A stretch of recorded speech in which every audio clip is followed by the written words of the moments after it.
students, today we are going to start with the first topic from our syllabus. The name of the lesson is units and measurements. So, uh, first we will see what is physics. Now, physics is the quantitative science where we measure various physical quantities. So, which are the physical quantities that we know? Physical quantity म्हणजे नेमकं काय असतं? तर आपण बघूया in our daily life we measure the length of the object. एखादा object आपल्याकडे असेल, समजा आपल्याकडे एक रॉड आहे आणि हा रॉड जो आहे याची आपल्याला लेंथ मेजर करायची आहे. ओके, सो लेंथ ही काय झाली? फिजिकल क्वांटिटी झाली. आपण ज्या वेळेला शॉपमध्ये जातो आणि आपल्याला तिथे अमाऊंट ऑफ सबस्टन्स म्हणजे शुगर द्या असं आपण म्हणत नाही शॉपकीपरला, आपण काय म्हणतो 5 किलो शुगर द्या. Okay, so amount of substance, amount of sugar हे जे आपण मेजर करणार आहे तर ती आहे physical quantity. Temperature, body temperature measure करतो आपण, तर टेम्परेचर हे सुद्धा काय आहे? एक फिजिकल क्वांटिटी आहे. Okay, so in physics we measure the various physical quantities. Okay, that is the definition of the physics. Now if we consider the example of this length of the rod, now I have to measure the length of this rod and suppose it is equal to 5 meter. Okay, length of the rod is equal to 5 meter. तर ही length आपण कशी major केली? तर ही length major करण्यासाठी आपण एक measuring instrument use केलं. Measuring instrument कोणतं वापरलं आपण? तर आपण एक स्केल यूज केली. ओके, तर ती स्केल कशी आहे? तर that is standard. Okay, he scale सर्वांनी एक स्टँडर्ड ठरवून ठेवलेली आहे की एवढं अंतर म्हणजे 1 मीटर आहे. मग ते आपण 5 टाइम्स मेजर करावं लागलं, म्हणून ही आपली काय झाली? Length of the scale 5 metre आहे. किंवा आपण अमाऊंट ऑफ सबस्टन्स म्हटलं, अमाऊंट ऑफ सबस्टन्स, समजा मी शुगरच कन्सिडर केलं तर शुगर आहे, तर किती आहे ती? 2 kg ऑफ शुगर आपण कन्सिडर केली. ओके, तर अमाऊंट ऑफ सबस्टन्स ही एक फिजिकल क्वांटिटी झाली आणि ती आपण कशी मेजर केलेली आहे? तर 2 kg आहे एवढं. ओके, तर 2 kg त्यापैकी हे जे आपण त्याचं अमाऊंट ऑफ सबस्टन्स सांगतो त्याला म्हणायचं unit. The standard used for the measurement of the physical quantity is called as a unit of that quantity. मग आता इथं अमाऊंट ऑफ सबस्टन्स याच्यामध्ये किलोग्रॅम हे आपण काय केलेलं आहे? युनिट यूज केलेलं आहे to measure the physical quantity. Okay, इथं to measure the length of the rod आपण काय केलेलं आहे? 5 मीटर सांगितली त्याची लेंथ. मग ह्याच्यामध्ये आहे मीटर जे आहे ते काय आहे? Unit of that physical quantity. आणि हे मीटर किंवा किलोग्रॅम हे आपण स्वतः डिसाईड केलेले का? नाही. इट इज इंटरनॅशनली ॲक्सेप्टेड आणि इट इज इंटरनॅशनली डिसाइडेड की 1 किलोग्रॅम ऑफ शुगर म्हणजे नक्की किती असायला हवं, किती अमाऊंट असायला हवी, किंवा 1 मीटर लेंथ आहे म्हणजे केवढी लेंथ असायला हवी, हे इंटरनॅशनली ठरवून ठेवलेलं आहे, म्हणजे ते स्टँडर्ड आहे. Okay, so the standard used for the measurement of the physical quantity that is called as unit. Okay, and the most important is that different quantities are measured in different units. मग वेगवेगळ्या इथं बघितलंच आपण 2 example आपण consider केलेले. तर amount of substance आहे. Okay, इथं दुसरं आहे length of the rod. Temperature of the body म्हणूया आपण. Okay, temperature of the body is measured in terms of the by using the thermometer आणि in terms of degree Celsius किंवा फॅरनहाइटमध्ये आपण मेजर करतो. ओके, त्याच्यानंतर व्हॉल्यूम ऑफ द लिक्विड आहे. 1 litre of water, 1 litre of oil आपण म्हणतो, तर that is the volume of the liquid. म्हणजे ही जी फिजिकल क्वांटिटी आहे त्याच्यासाठी काय आहे? वेगवेगळं युनिट आहे. अमाऊंट ऑफ सबस्टन्ससाठी काय युनिट आहे? किलोग्रॅम, ग्रॅम असे युनिट आहे. लेंथ ऑफ द रॉड आहे याच्यासाठी युनिट काय आहे? मीटर आहे, सेंटीमीटर आहे, किलोमीटर आहे. ओके, टेम्परेचर मला मोजायचं तर टेम्परेचरचे सुद्धा वेगवेगळे काय आहेत? युनिट्स आहेत. डिग्री सेल्सिअस आहे, डिग्री फॅरनहाइट आहे किंवा केल्विन आहे. ओके, या पद्धतीने. So different quantities are measured in different units. ठीक आहे, सो देर आर, आताच मी तुम्हाला इथे इंट्रोड्यूस केलं, काय म्हटलं की 5 मीटर लेंथ असू शकेल किंवा 5 किलोमीटर डिस्टन्स आपण सांगतो कधी कधी. ओके, मग आता इथं काय झालं? 5 ही व्हॅल्यू झाली त्या डिस्टन्सची. ओके, किंवा त्या लेंथची ही व्हॅल्यू आहे आणि मीटर किंवा किलोमीटर हे काय आहे? त्याचं युनिट आहे. ओके, मग आता मीटर आणि किलोमीटर हे लेंथच आपल्याला दाखवत आहेत, लेंथच मेजर करतायत, पण हे 2 वेगवेगळे काय आहेत? युनिट्स आहेत. तसंच इथं amount of substance sugar me 2 kilogram सांगितली किंवा मी तसंच त्याला काय सांगू शकते? 2000 ग्रॅम पण आपण शुगर सांगू शकतो. ओके, म्हणजे किलोग्रॅम, ग्रॅम हे सुद्धा काय आहे, अमाऊंट ऑफ सबस्टन्स मेजर करण्याचेच युनिट आहेत, पण ते दोन वेगवेगळे आहेत. मग ते दोन वेगवेगळे आहेत म्हणजे नेमकं काय आहे, तर त्यासाठी आपण काय केलेले की डिफरंट सिस्टीम ऑफ युनिट्स बघूया, म्हणजे आपल्याला समजेल की ते युनिट्स वेगवेगळे काय आहेत आणि ते काय आपल्याला रिप्रेझेंट करतात. तर there are different system of units. त्यापैकी पहिली आहे CGS, CGS system of units. मग ह्या CGS सिस्टीम डिफाइन करण्यासाठी आपण 3 फिजिकल क्वांटिटीज कन्सिडर करूया, लेंथ, मास आणि टाइम. ओके, तर CGS system is the system of units in which centimeter is the unit of length, gram is the unit of mass and second is the unit of time. काय आहे, CGS system of units. Okay, तर where centimeter is the unit of length, gram is the unit of mass and second is the unit of time, that is CGS system of units. Example, आता इथं sugar मी 2 kg सांगायच्या ऐवजी 2000 gram म्हटलं, तर इथं amount of substance he physical quantity CGS सिस्टीममध्ये mention केलेली आहे. लेंथ ऑफ द रॉड जे आपण इथं 5 मीटर लिहिलं होतं त्याच्याऐवजी जर समजा 500 सेंटीमीटर म्हटलं, तर आपण असं म्हणू शकतो की the length of the rod is expressed in CGS system. कारण लेंथचं युनिट काय यूज केलेलं इकडं, सेंटीमीटर, आणि मग हे काय रिप्रेझेंट करते आपल्याला, CGS system. Okay, that is the CGS system of units. Next system काय आहे, MKS system of units. MKS system of units म्हणजे काय आहे, where it is the system of units in which meter is the unit of length, kilogram is the unit of mass and second is the unit of time, that is MKS system of units. काय आहे, where it is the system of units where meter is the unit of length, kilogram is the unit of mass and second is the unit of time, that is the MKS system. मग हेच example आपण consider करू. जर आपल्याला amount of substance सांगितलेला आहे, sugar 2 kg आहे, मग आपण काय सांगणार आहे की ही फिजिकल क्वांटिटी कोणती, amount of substance is expressed in MKS system. का, तर 2 kg शुगर सांगितले, किलोग्रॅम कुठं आलं, किलोग्रॅम इथं आहे MKS सिस्टीममध्ये. The unit of amount of sugar किंवा amount of substance is expressed in MKS system. Next काय आहे, FPS सिस्टीम. FPS म्हणजे काय आहे, फूट, पाऊंड आणि सेकंड.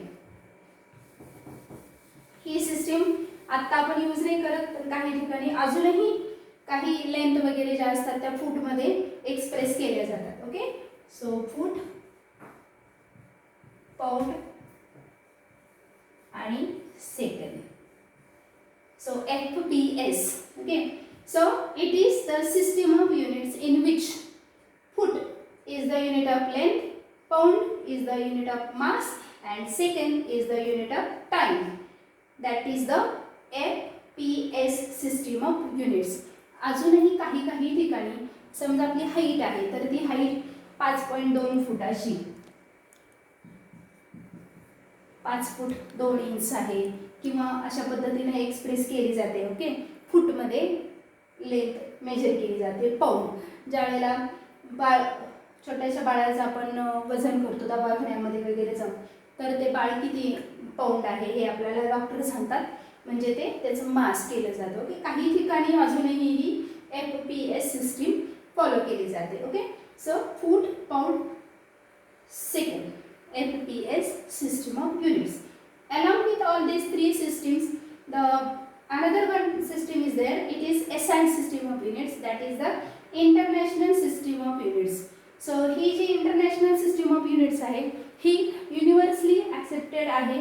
कारण आता इथंच आपण पाहिलं की काही वेळेला जे काही अमाऊंट ऑफ सबस्टन्स आहे ते सीजीएस सिस्टीममध्ये एक्सप्रेस केलं जाईल, किंवा कधी कधी दवाखान्यांमध्ये वगैरे वजन जे आहे ते पाऊंडमध्ये एक्सप्रेस केलं जातं, म्हणजे हे वेगवेगळं आहे. ओके, तर असं कन्फ्युजन होऊ नये म्हणून सिस्टीम इंटरनॅशनल किंवा इंटरनॅशनल सिस्टीम ऑफ युनिट्स आपण यूज करतो, की त्यामध्ये सगळे जे काही फिजिकल क्वांटिटीज असतील त्यांचे एकच स्टँडर्ड युनिट कन्सिडर केले जातात. म्हणजे जर मला अमाऊंट ऑफ सबस्टन्स सांगायचं असेल तर तो MKS सिस्टीममध्येच एक्सप्रेस केला जातो, म्हणजे अमाऊंट ऑफ सबस्टन्स किलोग्राममध्येच मेन्शन करायचं. मला टाइम मेजर करायचे तर ते सेकंडमध्येच मेजर करायचं. ओके, जर मला लेंथ मेजर करायची तर मी फूटमध्ये सांगणार नाही किंवा सेंटीमीटरमध्ये नाही, तर ती आपण मीटरमध्येच एक्सप्रेस करायची. तर अशी एक सिस्टीम इंटरनॅशनली ॲक्सेप्टेड आहे, तर ती आहे SI सिस्टीम ऑफ युनिट्स. तर आपण जे जे युनिट्स आपले एक्सप्रेस करणार ते सगळे आता SI सिस्टीममध्येच मेन्शन करणार आहे. नाव next we are going to see about the different units असतात ते आपण बघूया. Now there are different types of quantities. One is fundamental quantities and the other one is derived quantities. So what do you mean by fundamental quantities? The quantities which does not depend on any other quantity for their measurement. They are called as fundamental quantities. Now if I consider length. Now I have to measure the length of the rod. मला एखाद्या रॉडची length major करायची, तर ते major करताना मी directly सांगू शकते. समजा length of the duster directly आपण मेजर करून सांगू शकतो की 11 सेंटीमीटर आहे suppose. Okay, no need to take help of other quantities किंवा अदर युनिट्स. आपल्याला त्याची काही गरज लागत नाही. डायरेक्टली आपण इथं स्केल लावणार, डायरेक्ट मेजर करणार. ओके, अमाऊंट ऑफ सबस्टन्स मला मेजर करायचं आहे, किंवा शुगर घेतली डायरेक्ट आपण त्याचं वजन करू शकतो, 5 किलोग्राम आहे.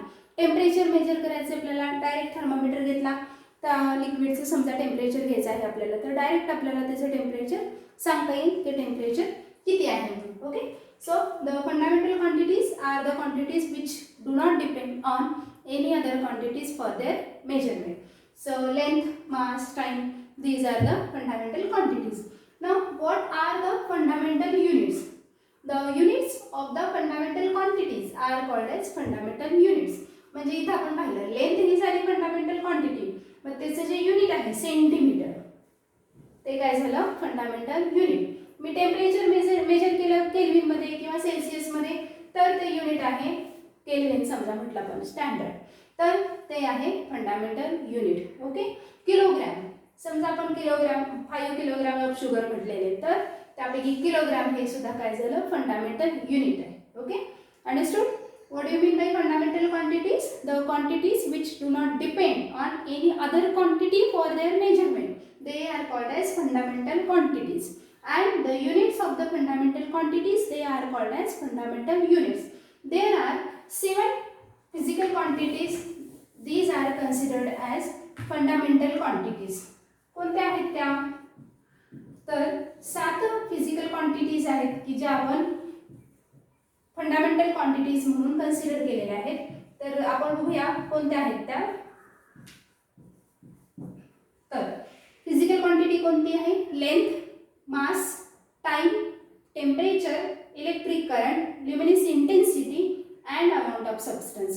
These are the 7 basic physical quantities or these are called as fundamental quantities. या काय आहेत? बेसिक क्वांटिटीज आहेत किंवा फिजिकल क्वांटिटीज आहेत.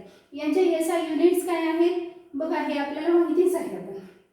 ओके, तर लेंथचं SI युनिट मीटर आहे, त्याचं सिम्बॉल आपण स्मॉल m असं लिहितो. मास आहे, मासचं SI युनिट किलोग्राम आहे, आपण kg असं लिहितो. Time second S, temperature kelvin आपण स्टँडर्ड त्याचे यूज करणार आहे K, capital K. Electric current is measured in terms of ampere, symbol capital A. Luminous intensity candela हे त्याचं युनिट आहे, it is written as CD. आणि अमाऊंट ऑफ सबस्टन्स जे आपण केमिस्ट्रीमध्ये most of the times use करणार आहे ही हा कन्सेप्ट किंवा ही फिजिकल क्वांटिटी. तर अमाऊंट ऑफ सबस्टन्स मोलमध्ये आपण मेजर करणार आहे, ते मोलचं सिम्बॉल कसं लिहिणार आपण MOL. Okay, these are the 7 basic quantities or 7 fundamental quantities. Along with these 7 fundamental quantities, 2 more are there. Those are plane angle and solid angle. त्याच्याबद्दल आपण बघूया नंतर. त्यानंतर नेक्स्ट टाइप ऑफ क्वांटिटीज आहे derived quantities. So what you mean by derived quantities? The physical quantities which depend on the fundamental quantities for their measurement, they are called as derived quantities. समजा मला काय measure करायचं का velocity आहे. So velocity is a derived quantity. How? Velocity म्हणजे काय असतं तर डिस्टन्स अपॉन टाइम आहे. ओके, सर डिस्टन्स म्हणजे काय आलं लेंथ आलं. लेंथ फंडामेंटल क्वांटिटी, टाइम काय आहे फंडामेंटल क्वांटिटी आहे. म्हणजे जर मला वेलोसिटी मेजर करायची आहे म्हणजे डिराइव्हड क्वांटिटी मेजर ही क्वांटिटी मेजर करायची आहे तर I have to depend on the fundamental quantities. So it is a derived quantity. The quantity that depends on the fundamental quantities for their measurement is called as derived quantities. Okay, and the unit of the derived quantity is called as the derived unit. कसं असेल ते आता velocity. Velocity म्हणजे काय म्हटलं आपण distance upon time. डिस्टन्सचं unit काय आहे मीटर.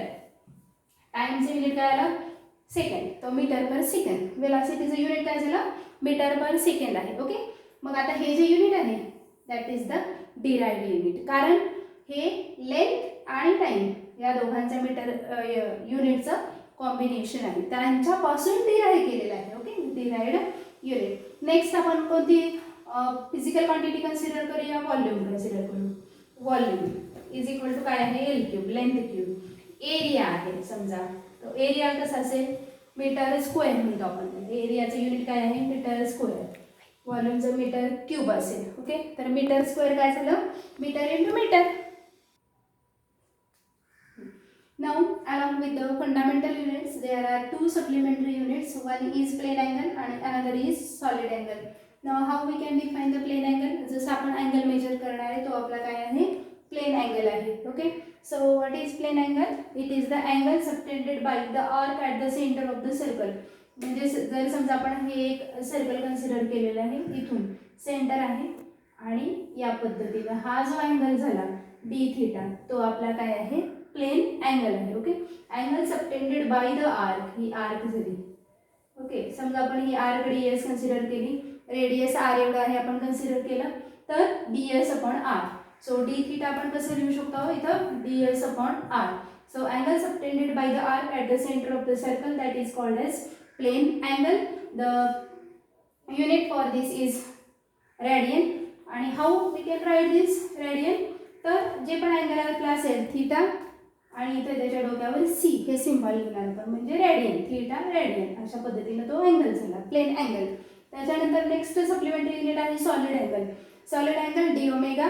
काय आहे त्याची definition? Area of the portion of the surface of the sphere to the square of the radius of the sphere. It is expressed in steradian S R. Okay, म्हणजे कसं असेल जर हे आपण 3 डायमेन्शनलमध्ये कन्सिडर केलं. आता ज्या वेळेला आपण प्लेन अँगल म्हटलं त्यावेळेला फक्त हा एक प्लेन कन्सिडर केला एक्स वाय प्लेन. पण हे जर मी 3 डायमेन्शनल म्हणजे एक्स वाय आणि झेड या पद्धतीनं कन्सिडर केलं तर त्यावेळेला मला पूर्ण तो हे जे मी पोर्शन कन्सिडर केलेला आहे तर त्याचा तो सॉलिड अँगल कन्सिडर करावा लागणार आहे. पूर्ण तो portion area of the portion of the surface of the sphere म्हणजे हा त्या स्फियरचा एक सरफेस होणार आहे डी एस. ओके, तर तो किती आहे to the square of the radius of the sphere. Okay, तर डी डी समजा आपण हा एरिया डी ए कन्सिडर केला या केसमध्ये तर D A upon R square असेल. तो काय झाला आपला solid angle. Solid angle is measured in steradians. त्याचं युनिट स्टेरेडियन असेल. समजा आपण पूर्ण सॉलिड अँगल कन्सिडर केला तर तो 4 पाय स्टेरेडियन असेल. तर 4 पाय एस आर असं आपण लिहिणार त्याला 4 पाय एस आर या पद्धतीनं. Okay, so these are the 2 supplementary units along with the basic units किंवा 7 basic units. ठीक आहे, so that is all about the units, types of units, system of units. Okay, हे सगळं आपण पाहिलेले. पण the most important is how to use, how to write the unit of the physical quantity. तर त्याच्यासाठी काही आपल्याला कन्व्हेन्शन्स यूज करायचे. तर which are those conventions that we should use while writing the units? कोणते कन्व्हेन्शन्स आपण use करायचे की आपल्याला ते युनिट लिहायचे? तर here are some conventions that should be followed by while writing the unit. काय आहे तर unit of the physical quantity should be represented by its symbol. समजा मला आता मीटर लिहायचं length of the rod. Length of the rod लिहिली मी किती आहे माझी 4 मीटर आहे. तर ते 4 मीटर असंच लिहायचं शक्यतो, म्हणजे पूर्ण असं 4 मीटर शक्यतो लिहायचं नाही. Okay. Full name starts with a smaller letter. आणि जर मला लिहायचीच इच्छा आहे की 4 मीटरच लिहायचंय तर त्यावेळेला जे फुल नेम लिहिणार आहे आपण तर त्यावेळेला स्मॉल लिहायचं, म्हणजे हा जो एम आहे तो स्मॉल लिहायचा, म्हणजे असं लिहायचं नाही. Okay. So this is wrong, this is correct. Okay. जर सायंटिस्टचं नाव असेल तर ते सुद्धा लिहिताना आपण समजा आता मला 4 न्यूटन लिहायचंय तर लिहिताना मी 4 न्यूटन असं लिहिणार, not like this. This is wrong. Okay. So full name starts with a smaller letter. Symbols of the unit don't take plural forms. म्हणजे लेंथ ऑफ द रॉड आपण 4 मीटर म्हटलेले तर ती 4 मीटर्स असं लिहिणार नाही आपण, 4 मीटर्स असं नाही लिहिणार. किंवा शुगर 10 किलोग्राम आहे तर 10 किलोग्राम्स असं नाही सांगणार आहे, फक्त 10 किलोग्राम एवढंच लिहिणार आहे, 4 मीटर्स नाही, फक्त 4 मीटर. ओके. त्याचा अर्थ वेगळा होईल की मीटर सेकंद होऊन जाईल, ते परत किलोग्राम सेकंद होऊन जाईल. Okay. So symbol of the units don't take plural forms. Okay. Symbols of units do not contain any full stop at the end of the recommended letter. म्हणजे तुमचं जे letter असेल त्याच्या पुढे फुल स्टॉप द्यायचा नाही, म्हणजे 10 किलोग्राम्स असं म्हणायचं नाही किंवा 4 मीटर करून फुल स्टॉप असं लिहायचं नाही. ओके. नंतर काही फिजिकल क्वांटिटीज अशा आहेत की त्यांचे जे काही युनिट्स असतील ते न्यूमरेटर आणि डिनॉमिनेटर फॉर्ममध्ये, जसं की आपण पाहिलं की व्हेलॉसिटी आहे त्याचं युनिट काय आहे मीटर पर सेकंद, तर त्यावेळेला त्याचं युनिट लिहित असताना न्यूमरेटर आणि डिनॉमिनेटर हे रेशो अशा पद्धतीने लिहायचं. मला ॲक्सेलरेशन द्यायचं आहे, ॲक्सेलरेशनचं युनिट काय असतं मीटर पर सेकंड स्क्वेअर, तर ते लिहिताना याच पद्धतीनं लिहायचं. So these are the some conventions to write the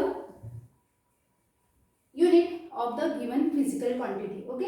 तर या लेक्चरमध्ये आपण युनिट म्हणजे काय आहे इथपासून इंट्रोड्यूस केलं, युनिटची डेफिनेशन पाहिली, डिफरंट सिस्टीम ऑफ युनिट्स पाहिले, त्याच्यानंतर convention for the use of units पाहिलं, त्याच्यानंतर नेक्स्ट आपण पाहिलं की 7 फंडामेंटल फिजिकल क्वांटिटीज, नंतर फंडामेंटल क्वांटिटीज काय असतं, फंडामेंटल युनिट्स काय आहेत, डिराइव्ड क्वांटिटीज काय असतात, डिराइव्ड युनिट्स काय आहेत, या सर्व नोट्स तुम्ही लिहायच्या आणि तुमच्या टीचरला इंडिव्हिज्युअली पाठवून द्यायच्या. थँक्यू.